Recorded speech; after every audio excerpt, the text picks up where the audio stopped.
Hi, this is Daniela Wolf with Bestie Life, the podcast, and this is your community to support you through the little and not so little events that make up your day-to-day life. From the I've got this moments to the I just can't moments. We are here to empower all women to find and develop the skills they need to find peace, balance, and the bliss in their busy. Through solo episodes as well as interviews with amazing women who share their journey and their story and how it works for you. I hope you find the inspirations to make you laugh, think, as well as maybe rethink what you thought you knew, and connect as we realize that we are all living similar ups and downs and don't have to do it alone. So excited for you to hear this episode, and thanks so much for joining me today. Hi, this is Daniela with Bestie Life, the podcast, and today I am so excited for you to meet Shannon Swanson. Shannon has been a social worker for 20 years, specializing in trauma, as well as a health coach for women struggling with fear, limiting beliefs, and just that unworthiness that can really keep you from living the life you truly want. She also specializes in hormone health as well, and I know she'll share in her story how she came to that. But she's also experienced firsthand through going through a divorce and having her life turned upside down, just through her own experience, what kind of things you need in your life to help you live on your own terms unapologetically. And so that's what she does through her one-on-one private coaching and her membership to really help other women heal their mind and body so they can live more fearlessly and authentically in the life that they are then obsessed with. And I can't thank you enough, Shannon, for being on the show. It sounds like we have so many similarities too. Thank you. Yeah, I'm so happy to be here. Yeah, a lot of similarities. When I was listening to some of your past shows, I was like, yes, we're so aligned. But if you could share a little bit more about your journey, the experiences that you've had that helped bring you here. Well, I'll start back with when I was still working at the agency I was at. I was a therapist for a really long time and then went into management. And I think it was around 2013 or 14, I was going through perimenopause and started having a lot of symptoms. And I was like, okay, I think I really need to go to the doctor because I'm really not feeling great. So, I couldn't focus. It was terrible. And so I got diagnosed with hypothyroidism. And the experience I had was there wasn't much of a conversation. It was, this is what we're diagnosing you with. And quote unquote, my thyroid was wonky. And I'm left going, well, what does that mean? And so at that point, I knew nothing. I didn't understand why this was happening to me, what was behind it, what was the cause. And I got a little concerned when I asked, what is the cause? When I was literally treated like I was crazy. Like, why are you asking that? We don't know the cause. And I'm thinking, right, but why wouldn't you know the cause? Anyway, right. So it was really not much of a conversation and then just giving me a prescription. And at the same time, I was listening to this doctor who was talking about gluten and the effects of gluten, how it's connected to the thyroid, amongst a million other things. And I decided to take the healthy route, in my mind, and decided to go natural and change my diet, made a lot of changes, particularly around stress, and was able to heal myself, didn't require medications, and was talking to so many people that I worked with about this. I became really passionate about it. And so I just stumbled upon what a health coach is, became a health coach, went back to school for a year, ended up getting an additional certification in hormone health. And then that's how I became a health coach. And then led to another, started my business.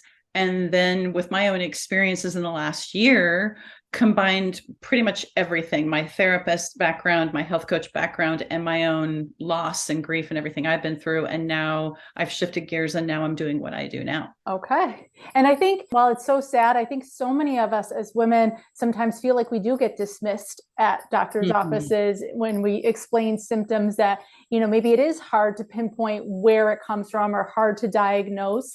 And, especially then with perimenopause and menopause, there's so many things that are like just changing, like what you have one week changes the next week and so on. It's got to be so much more relatable to be working with women when you've been there and you understand the journey that they're on. Yes, 100%. And it's very true that we often get dismissed.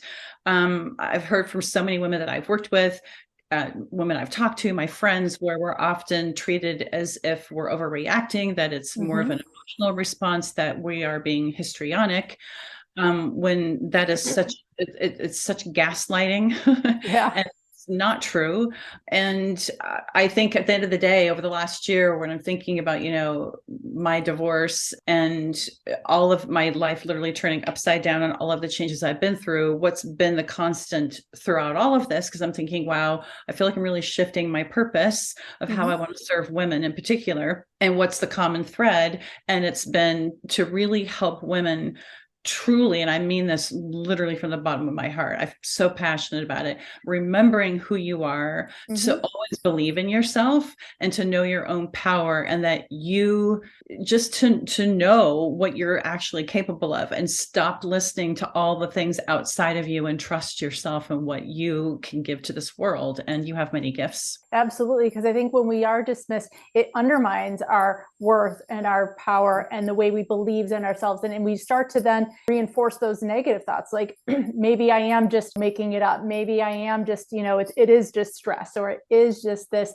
And we can dismiss ourselves before anybody else even has the chance to help us explore that option. Absolutely. 100%. So how do you, kind of help women find this path and journey? Because it is such a combination of the physical, the mental, the emotional, and all of that.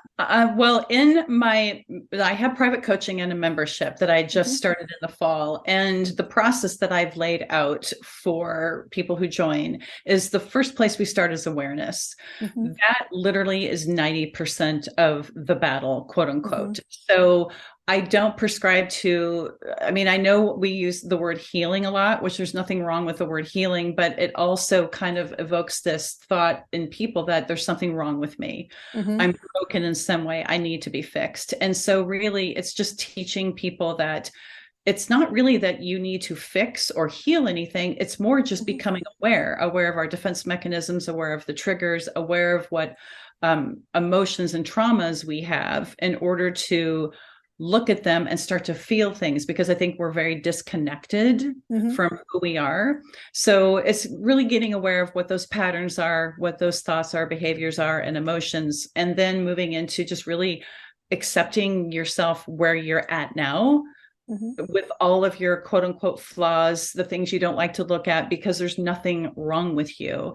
It's just looking at what experiences you're having and what you need to learn from it. That's a huge piece. And loving yourself despite all the things you don't like about yourself, because there's nothing wrong with you. And then it's the stories we tell ourselves. So to stop allowing the stories we tell ourselves about who we are, of what other people have said we are, and realize they're just stories, they're not real, and that you are so much more than that.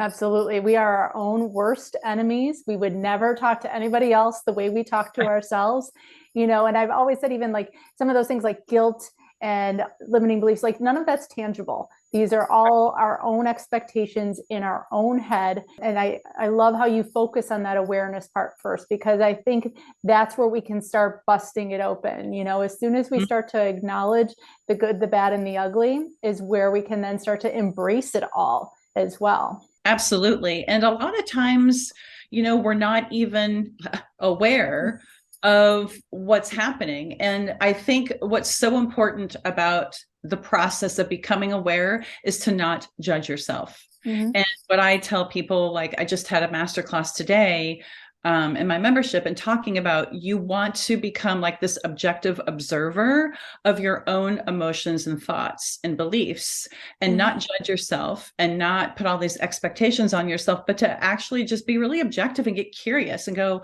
wow, like when this particular thing happens to me, I always feel this emotion. I wonder why. And what thought is it connected to? And what beliefs about myself is it connected to? And then you can really start to dig in. And once you become aware of it, then the next time you see something come up that triggers that same kind of response, you can change direction. And that's huge. Yeah. Or I think even sometimes too, allowing ourselves, when we can't change direction, like the bad things already happened, maybe we lost our temper with our spouse or our kids or things like that, just to be able to acknowledge and then kind of go back and work through that, that awareness you can acknowledge and be like, oh my gosh, I'm so sorry. I recognize that I did this thing, because we can't always undo the things we do. We're still human. We're still going to have our triggers and our responses, but that awareness allows us to act differently after. And I think it's that action that's huge. Absolutely. Absolutely. And it really changes everything. And I think like what you're saying is it's allowing ourselves in a world where we're so consumed with images and information about who we're supposed to be and what what we should look like and should act like and should be, and these images of perfection, we put so much on ourselves. And it's just giving ourselves some grace for our humanness. And every single one of us here is human, doing the best they can with what they were given. And one thing I'll just say that I think is also important is to stop judging yourself for maybe choices you've done and made in the past, because you have to remember you made them with the information you had then, which is much more limited to what you have now. And we often judge ourselves for what we did in the past based on the information we have now. And you can't do that to yourself. Yeah, no, there's a Maya Angelou quote that I love. It says, you did what you knew, and when you knew better, you did better. Yes, and that's exactly it, And I think of even like as moms and raising our kids, my oldest, he's 21 now, and we joke like he was the test child. Like I didn't know what I was doing half the time, and what I thought was important, what I thought I needed to be doing. My second one, different story. Exactly. And yeah, and I think too, what goes with that, particularly like in my situation, and I think is probably true of a lot of women who make major life changes and choices, is that it's also okay now to also not have guilt that now, because you now know, you're going to make now a different decision where, other people could be impacted. And I think, in my situation, I'm incredibly lucky that we ended things very amicably. We're still friends, and we're able to end it with a lot of respect and love, which I know doesn't happen for everyone. And I wish that for everyone. But, it's also not carrying guilt that when you do decide to make a choice for yourself, that you can do so in a way that's respectful, but you don't have to worry about other people in the way that, how do I say it? It's not selfish to choose yourself, I guess is what I'm saying. Absolutely. That's my whole premise with self-care, is we are doing it for the benefit of everybody else around us, our kids, our jobs, and everybody else. Because when we are taken care of, we are better able to take care of everybody else. One of the things I always ask my guests is to share, what are some of the things you do for your self-care? Because like you said, we are all human. We all have, our strategies and our, hot mess moments and stuff. And so how do you take care of you? Good question. I do a lot of things. To be honest with you, I take it really seriously in terms of I do what feeds my soul. So I do exercise is huge. I do yoga. I meditate every day.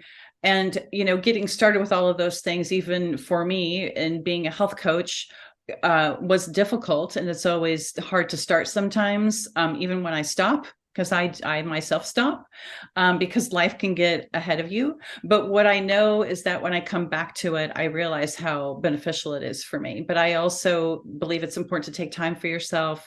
I think connecting with nature is huge. So I'm a huge fan of just being outside in nature. And it might sound really trite, but it's really true for me. And it's just practicing gratitude, that even when I'm in my lowest points, I force myself to stop and go, okay, what is all of the good in your life? Because it changes how you're feeling in that moment. But all of those things. And just, I think it's important to just know that it's okay, especially as women, because we want to be, well, I think the society has done this to us, but we're nurturers by nature. So we want to take care of everyone in our lives. And then sometimes at the expense of ourselves. So it's just important to give yourself that time only for yourself and not feel guilty about it. Absolutely. And I've always said as well, we're modeling for our kids and for the people around us how we should be treated, how they should be taking care of themselves. And so I love when we can share the different ways, because I don't think there's one right way to do any of this, even though I do think gratitude is a huge hugely underestimated part of self-care that I always ask about as well. And so if you can share maybe some of those things that you turn to as your touchstones when you are looking for that gratitude. I take gratitude honestly for where I'm at in my life, that I'm very grateful for the fact that I can work from home, that I'm my own boss. I'm obviously ridiculously grateful for my daughter, and she's such a stellar human. But for the love in my life, I always remember, there are people in your life who love you, that are there for you, for my friends. And I would say for me, for my spiritual practice and the things that feed my soul. Nature, I could go on and on and on, but I think it's really even the simplest of things. I will literally be grateful for the plants in my home. Yeah, it sounds like you integrate a lot of mindfulness then in that as well. Yes, that's absolutely. Awesome. So I'm not going to lie, when I was putting together the show notes, I saw you had a link for a special bundle for my listeners. I'm so excited. If you can share a little bit about what that is. Yes, absolutely. And it's literally only for your podcast listeners, for when I come on podcasts.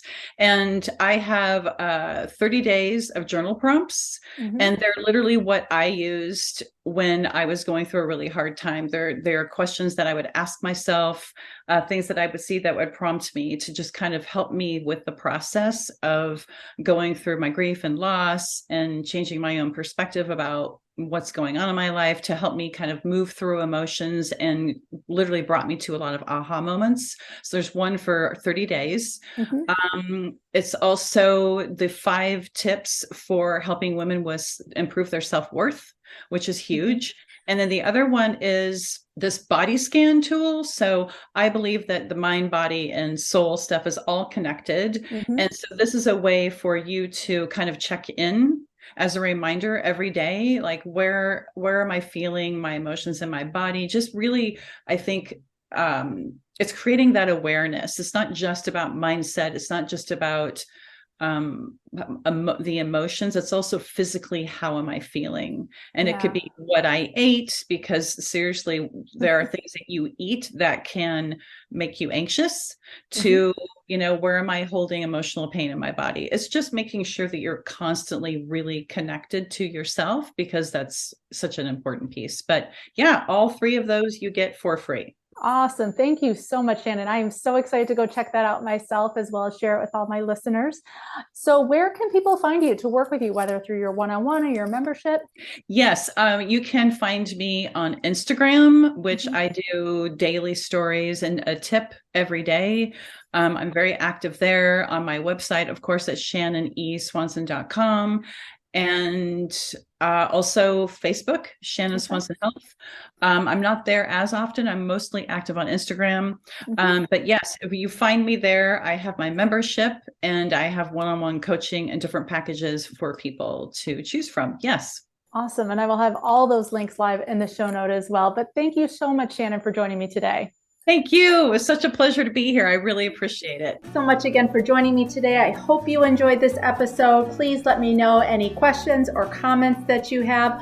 Also, if you can please leave an Apple 5-star review so that this episode can be shared with more women. There's 2 quotes that I love. Alone we may be strong, but together we are stronger. As well as when women support each other, incredible things happen. So let's be stronger and incredible together, as well as maybe just have some fun along the way. Thanks so much, and talk to you soon. Bye.